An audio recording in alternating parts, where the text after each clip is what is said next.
Hello दोस्तों, कैसे हैं आप सब। उम्मीद करता हूँ आप सब बहुत अच्छे होंगे, अपनी पढ़ाई को बहुत धांसू तरीके से चला रहे होंगे। और अगर किसी तरीके की पढ़ाई में अड़चन भी है तो कोई बात नहीं है, अभी भी टाइम है हमारे पास, हम कर लेंगे, है ना। सिस्टमेटिक वे में बैठ के बनाओगे तो कर लोगे, और मुझे उम्मीद है आपकी तैयारी वैसे भी बहुत अच्छी चल रही होगी।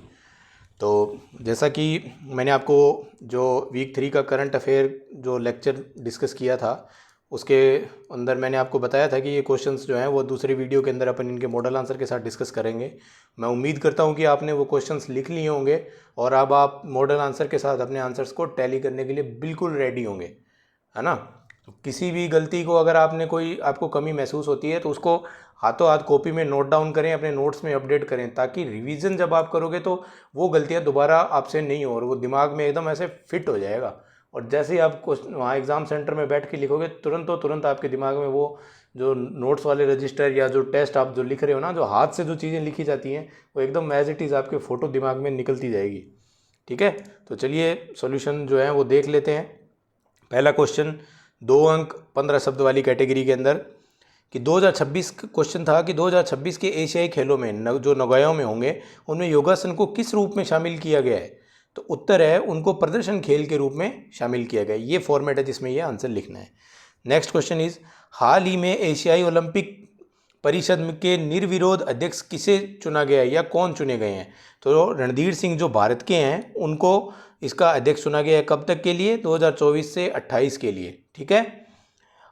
नेक्स्ट है हाल ही में पृथ्वी की अस्थायी परिक्रमा करने वाला मिनी चांद कहे जा रहे क्षुद्र ग्रह का नाम क्या है। तो उत्तर क्या है इसका नाम? Asteroid 2024 PT5। ये सारे टॉपिक्स मैंने वहाँ डिटेल में डिस्कस किए हैं। और आपको वो लेक्चर अगर आपने अभी तक नहीं देखा है तो आपको इस लेक्चर के डिस्क्रिप्शन में जाइए, आपको उसका लिंक मिलेगा, आप डायरेक्टली वो जाके लेक्चर देख सकते हैं।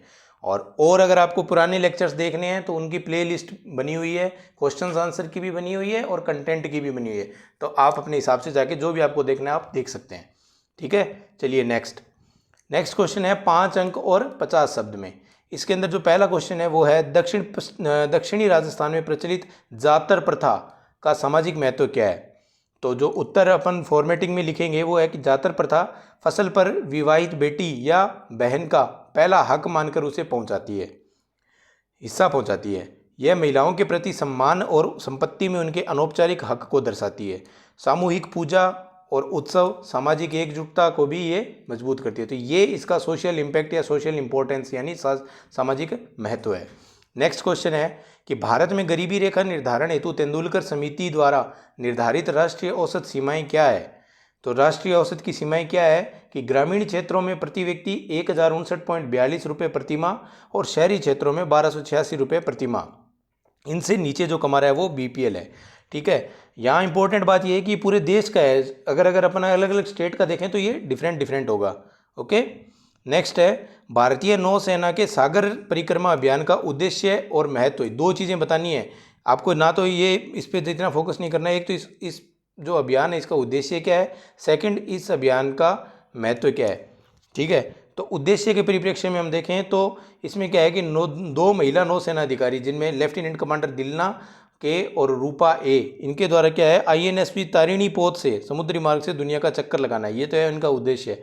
महत्व क्या है कि ये समुद्री क्षेत्र में नारी शक्ति को प्रदर्शित करता है और नौसेना की नौकायान परंपरा को पुनर्जीवित करता है।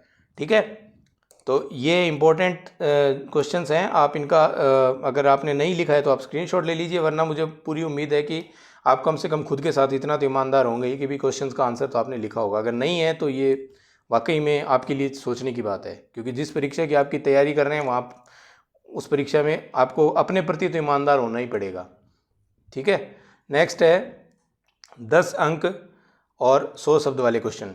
इसमें पहला क्वेश्चन है कि हाल ही में हुए भारत अमेरिका द्विपक्षीय समझौतों के तहत रक्षा, सेमीकंडक्टर और अंतरिक्ष सहयोग के प्रमुख बिंदुओं का उल्लेख करें। ठीक है, तो उत्तर में है कि रक्षा के संबंध में पहला रक्षा, तो उसमें उत्तर है भारत अमेरिका से 31 MQ-9B, यानी 31 ये संख्या है, यहाँ आप जो है कोमा लगा लें ताकि ऐसा नहीं हो कि भाई इस प्रीडेटर ड्रोन का नाम ही।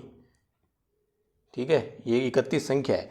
तो MQ-9B प्रीडेटर ड्रोन, ठीक है, जो ISR है, तो ISR यानी टोही विमान की जो प्रक्रिया होती है उसके हेतु खरीदेगा। India US defence industrial cooperation के तहत जेट इंजन, गोला बारूद और सह उत्पादन और लॉकहीड मार्टिन टाटा द्वारा C-130J जो ग्लोब मास्टर एयरप्लेन है हेतु MRO यानी मेंटेनेंस, एन्यूमरेशन और ऑपरेशन की जो सुविधा स्थापित होगी। सेमीकंडक्टर के रेस्पेक्ट में कोलकाता में राष्ट्रीय सुरक्षा हेतु नया सेमीकंडक्टर प्लांट स्थापित किया जाएगा। और अंतरिक्ष के परिप्रेक्ष्य में इसरो और नासा जो है अंतरिक्ष अनुसंधान में मिलकर काम करेंगे। निसार, एक्सियोम मिशन है ना, ये इन दोनों के कंबाइंड मिशन है। इन समझौतों से भारत की रक्षा क्षमता, तकनीकी आत्मनिर्भरता और रणनीतिक साझेदारी मजबूत होगी।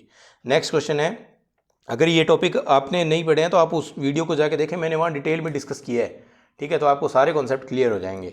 नेक्स्ट है, प्रस्तावित अंतर्राज्यीय चीता संरक्षण परियोजना क्या है और इसमें कौन से क्षेत्र शामिल होंगे। तो ये क्या है, योजना एक्चुअल में क्या है कि योजना का लक्ष्य है अगले 25 वर्षों में मध्य प्रदेश और राजस्थान के कूनो गांधी सागर परिक्षेत्र में एक अंतर्राज्यीय चीता संरक्षण परिसर बनाना। ये तो है योजना है क्या। तो अभी तत्काल योजना क्या बनाई गई थी कि 2024 के अंत तक गांधी सागर वन्यजीव अभयारण्य में एक नया चीता समूह बसाना, जो अभी अगर आप करंट अफेयर अभी एट प्रेजेंट का भी पढ़ रहे हो साथ को तो आपको पता हो 2-3 दिन पहले ये बसा दिया है, ठीक है। इसमें कौन कौन से क्षेत्र होंगे, तो MP के तो 8 जिले हैं और राजस्थान के 7 जिले। अब 7 जिले कौन कौन से हैं, बारां, सवाई माधोपुर, करौली और ये झालावाड़, ये सब मैंने आपको जिले वहाँ डिस्कस किए हैं, ठीक है। भविष्य में MP UP भी इससे जुड़ सकता है। ओके, तो थैंक यू सो मच। ये क्वेश्चन आंसर वाली सीरीज में आपके क्वेश्चंस आपने लिखे हैं, उनको टैली किया है, मुझे उम्मीद है कि इसका आपको बेनिफिट होगा। चैनल को अभी तक आपने अगर सब्सक्राइब नहीं किया तो प्लीज़ सब्सक्राइब कर दीजिए, वीडियो को और लोगों के साथ शेयर कीजिए ताकि ज़्यादा से ज़्यादा लोगों को बेनिफिट हो। और अगर आपको लेक्चर पसंद आया है तो प्लीज़ लाइक कीजिए। कुछ सुधार या कोई सजेशन हो तो प्लीज़ आप कमेंट सेक्शन में, या कोई डाउट हो आपको तो वो कमेंट सेक्शन में मेंशन कीजिए, आपको डेफिनेटली रिप्लाई किया जाएगा। Thank you so much, have a nice day.